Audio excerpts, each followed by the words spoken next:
One of President Trump's favorite targets, Lisa Page, is defending herself after 2 years of silence. That defense coming in a new interview with the Daily Beast. Page, in a single tweet on a new account, tweeted this: "I'm done being quiet." President Trump has regularly criticized and ridiculed the former FBI lawyer, along with former FBI agent Peter Strzok, after text messages between the two were made public about 2 years ago. Page says she chose to come forward now because of this at a recent Trump rally. I love you, Peter. I love you too, Lisa. Lisa, I love you. Lisa, Lisa. Oh God, I love you, Lisa. And if she doesn't win, Lisa, we've got an insurance policy, Lisa.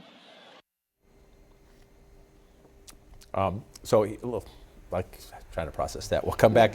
This is one of the things she said to the Daily Beast. The President of the United States is calling me names to the entire world. It's sickening, but it's also very intimidating because he's still the President of the United States. And when the President accuses you of treason by name, despite the fact that I know there's no fathomable way that I have committed any crime at all, let alone treason, he's still somebody in a position to actually do something about that. It is interesting for her, A, to come forward because now you're risking provoking him to do more by coming forward.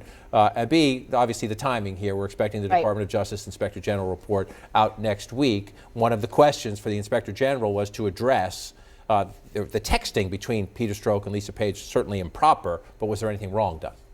Well, so this piece by Molly Jong Fast for the Daily Beast, it really goes through the beginning of this to the end of this for Lisa Page. And to what you referenced, she doesn't think she does anything wrong. She thinks that the IG report that's supposed to come out on December 9th is going to exonerate her. But she also says it doesn't really matter, that the president has this megaphone and will continue to make her life difficult, no matter whether or not this report says that she did anything wrong. But she also says she's a lawyer. She knows what the boundaries were when she was texting, and she says that I of anyone would understand that I didn't do anything. I still don't think I did anything wrong here. Right. She says she had a personal opinion that she shared with a man with whom she was having a relationship in their text messages. But she says she was able to put her blinders back on and do her job as a professional when it came to what should we do about the information before us in the Russia investigation. To the point about the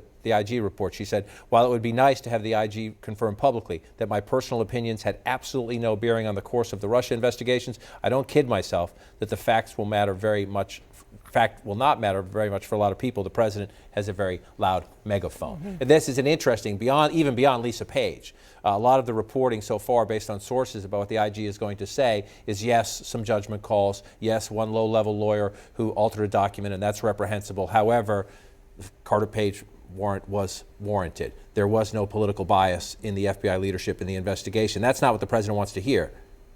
I think it's the alternative facts, as the president's own White House has said, that he likes to push, that his base believes more so than this report might say or what Lisa Page might say. And I think that's why it's interesting that she has chosen to speak out at this time, even though she knows that no matter what she says, there will be a significant portion of the American population who will never believe her. Also, it's also a reminder that on both sides of the aisle, people who are used as piñatas are human beings. Yes. Right. And the fact that she came out as a human being and as somebody who talks very, very specifically about what it's like to walk down the street and see somebody wearing a MAGA hat and wondering if they recognize her and she needs to look the other way is a reminder that we, as partisan and as tribal and as horrible as the times are, these are human beings.